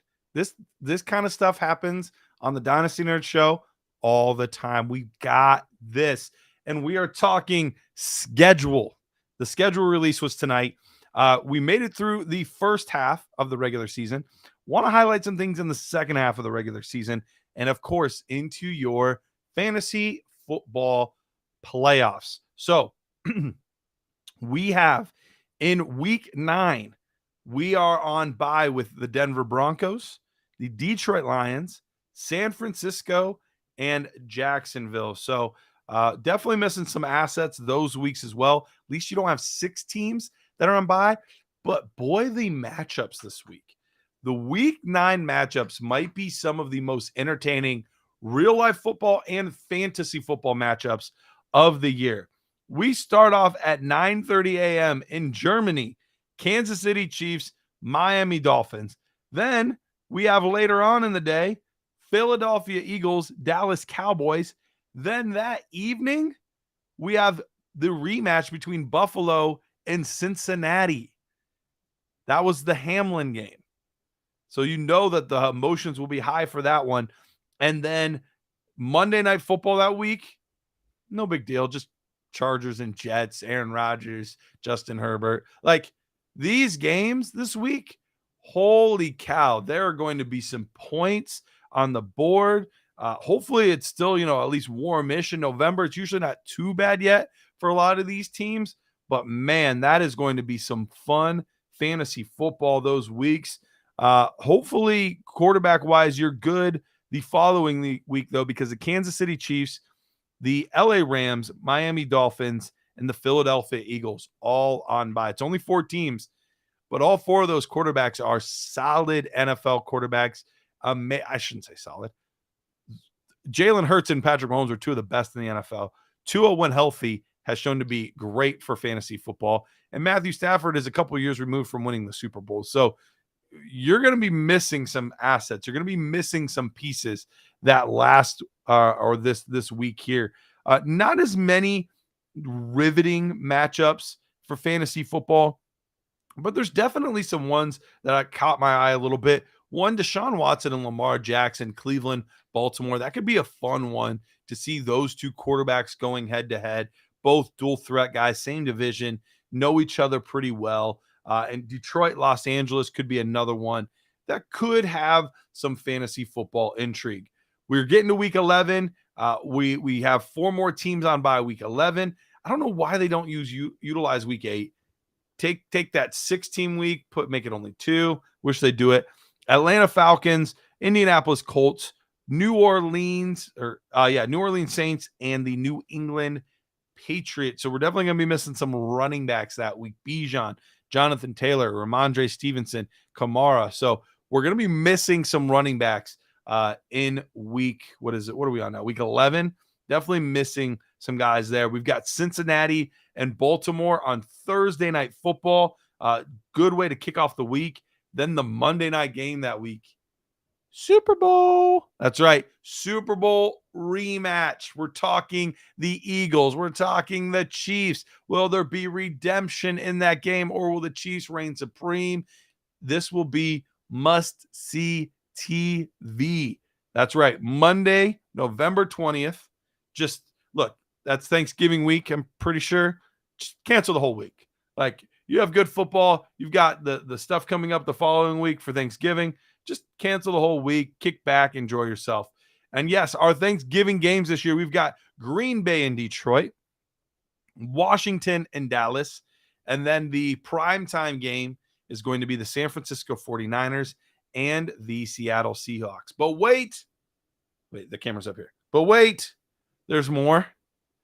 We get our first ever Black Friday game. That's what I'm talking about. Yes, the ladies, I shouldn't say the ladies, the guys do it too, but they're going to be gone, missing this for shopping. No, not me. I will be at home, 3 p.m. Eastern time, Prime Video, watching the Jets, watching the Dolphins go head to head. I am so excited that they added that in there. It makes that week so much fun. And you even get some good games throughout the week. Philadelphia and Buffalo, Baltimore, Los Angeles. Like, there are a lot of good games throughout that week. So it is going to be an extremely, extremely fun week of football. and fantasy football. We have an oddity. Seattle plays back-to-back Thursday night games. Now, I know I've heard some people say like, oh, how could they? If I were a team, I would kind of like that. Like, if you're already on a shortened week, at least you get to maintain the same schedule for the next week. So I don't know. I didn't think it was that bad. But I know there are people up in arms about it. I get it. I just don't think it's that bad. But we have our second bipocalypse, folks. We have 6 teams missing in week 13. Now that's tough because this is right on the cusp of making or breaking your fantasy football playoff hopes and dreams. And you're going to be missing the Buffalo Bills, the Chicago Bears, the Las Vegas Raiders, the Minnesota Vikings, the New York Giants, and the Baltimore Ravens. Those are 6 quarterbacks that are all starting in your super flex leagues. Chances are, just a couple weeks before the playoffs, you will be missing your fantasy quarterback. That's not good. That is difficult to deal with. The Monday night game that week, Jacksonville Bengals, a little cat action, right? A little cat action. I like it. So Cincinnati and Jacksonville. Jacksonville kind of a little bit of a mirror image of what we've seen from Cincinnati. Get the first overall quarterback, build up some ancillary pieces on the side, get some receivers. They're building it similar, not quite the same. They didn't get themselves a Jamar Chase, but building it similar to how we saw the build in Cincinnati go. And both teams kind of accelerated their process, got a lot better, much quicker than teams expected, leagues expected, and even made some noise in the playoffs for both of these teams. So I am excited to see these guys go head to head. Week 14, the deciding week of whether you get in or get out. There are some buys in week 14, which is very mean. That being said, fortunately, it's not 2 teams that we're counting a ton on for fantasy purposes. It's the Cardinals, which at that point, Kyler should be back. Who knows what level he's playing at. And the Washington Commanders. So there's definitely pieces on those teams, but nobody that's making or breaking your roster. Yes, you want Terry McLaurin there. Sure, you want James Conner there or DeAndre Hopkins. Like, you want these pieces there, but none of those guys are really making or breaking your fantasy football playoff hopes. So it's really 13 that's really the one that's going to hurt. And they do the doubleheader again on Monday night. I love these double headers on Monday night. We get Tennessee and Miami, and we get Green Bay and New York. So lots of exciting football to be had. So let's get to week 15. And this is the beginning of the fantasy football playoffs. Now, something that we've seen them do, we've seen a lot of teams get flexed in and out late in the season. They've gotten to the point where now late in the season, they're just putting to be determined when these teams are going to play. We don't even know yet when they're going to play. So I find that pretty interesting. The Minnesota-Cincinnati game, Chicago-Cleveland, Denver-Detroit, Pittsburgh-Indianapolis, and Atlanta and Carolina. All of those, we don't know when they're going to play. Now, chances are they're going to play during the day, 1 o'clock, 4 o'clock. Like, there's a good chance that could happen. But because all of the primetime games are accounted for. But who knows? Who knows? At this point, we do not have any buys, so we are officially done with buys. We do not have any week 15 praises because there's nothing worse than missing a player during your fantasy football playoffs. That just is a kick to the nuts. But we want to look at some matchups that could potentially be pretty friendly. Look, Cleveland and Chicago, neither one of those defenses have proved to be much. And there's some fantasy pieces on both those teams. I think that could be interesting. Atlanta and Carolina, get some good matchups there. Some teams that were, maybe a little disappointed in the matchup. Buffalo's going to get Dallas. That's a really good defense. Seattle's having to go against Philadelphia. That's a tough one. Baltimore and Jacksonville, we'll see. Baltimore typically has a pretty good defense, but it hasn't been quite as good as of late. And then Kansas City, New England on that Monday Night Football. Week 16, we've got games all over the place with Christmas and everything. We've got a Thursday night game, New Orleans and Los Angeles. Kind of sounds like a bit of a snoozer right now. We got 2 Saturday games, so Cincinnati and Pittsburgh and Buffalo and LA. So games that will have some big real-life football playoff implications, but also some fantasy implications. You get that Buffalo-LA game, that could be lots of fantasy points there on 2 offenses that are pretty exciting. Once again, Cleveland has a pretty good-looking schedule. They get Houston that week.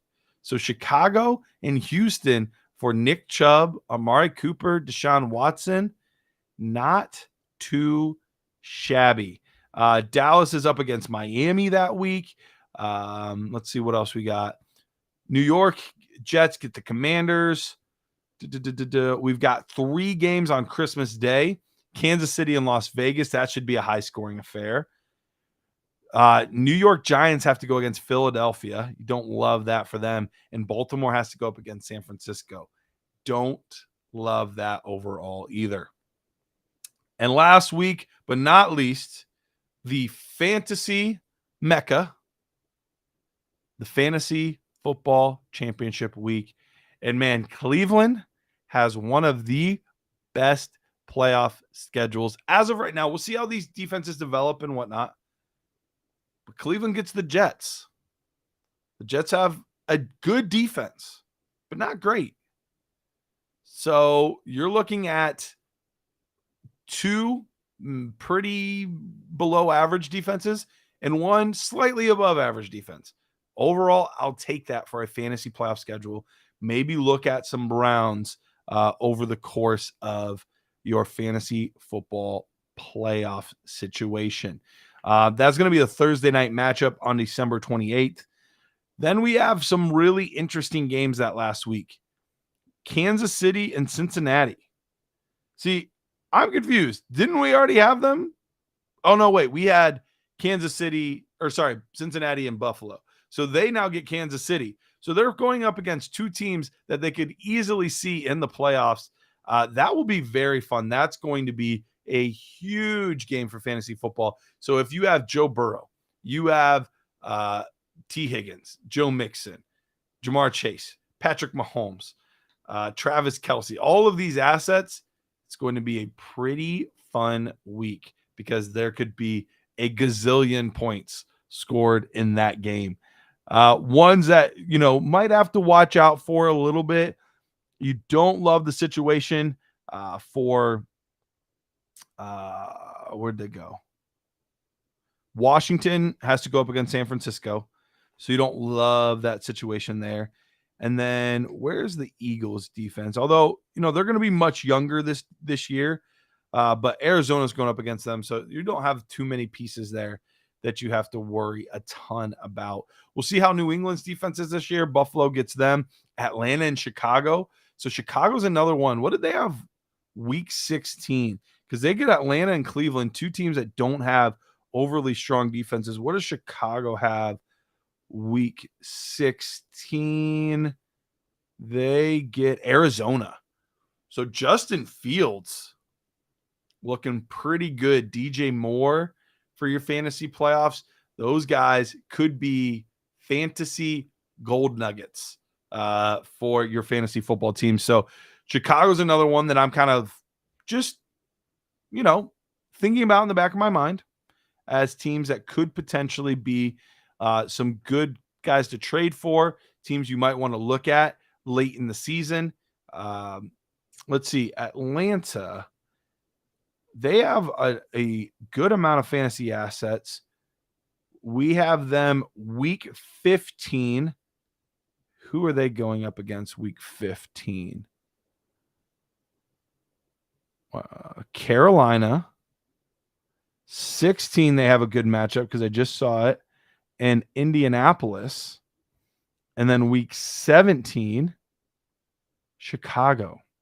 So Bijan, Pitts, London, maybe, heaven forbid, Desmond Ridder might even be an option for your fantasy football playoff team. So this is what you got to do. You got to go in here. You've got to evaluate the teams now before your league mates are doing this.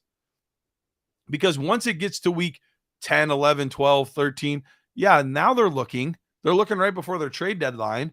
But if you can get out ahead of it and kind of backload your roster, maybe not with the top end guys, because those guys are hard to get no matter what, but maybe some ancillary pieces that you could start if you had to, because we know by that point in the season, there's a lot of injuries.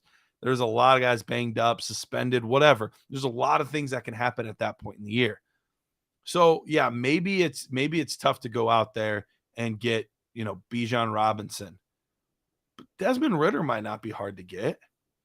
Maybe it might be pretty difficult to go out there and get Nick Chubb. But Amari Cooper's not that expensive. Maybe David Njoku, for your tight end position to help you late in the season. The Colts, Jonathan Taylor's pretty darn expensive. Anthony Richardson's pretty darn expensive. But at that point, maybe Josh Downs will have established himself. Maybe that's somebody I, stash and start in a flex spot at the end of the year. I'm not saying any of these are definites, but just things to think about as you're A, doing your startups, B, doing your best ball drafts, because we need to know what this is looking like week 17 for your best ball drafts.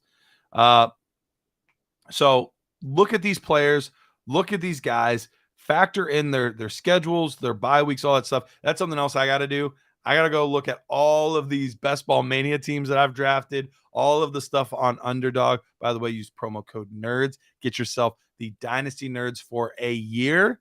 That's right, the full subscription for a year for free. You just have to put $10 in at underdog.com. Use promo code NERDS. But I got to go over there. I got to look at, see, man, where did I mess up and draft two quarterbacks that have the same bye week now? And I'm having to cross my fingers that I get lucky somewhere else.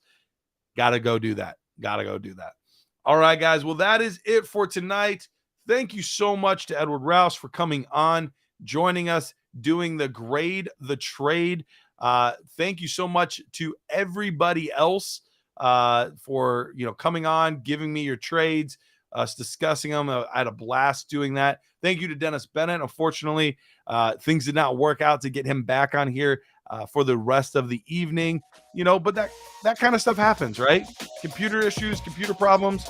We have all been there. The very first week I started here at Better Sports Network, I think it was the second week, my computer just crashed like 15 minutes before the show. I think we even started the show like 10 minutes late because of that. So we've all been there. We appreciate Dennis Bennett, everything he gives to us each and every week. You can find me on Twitter at Dynasty Price, talking a lot of these rookies, a lot of this upcoming season on Twitter. Go follow us, dynastynerds.com. We will see you guys next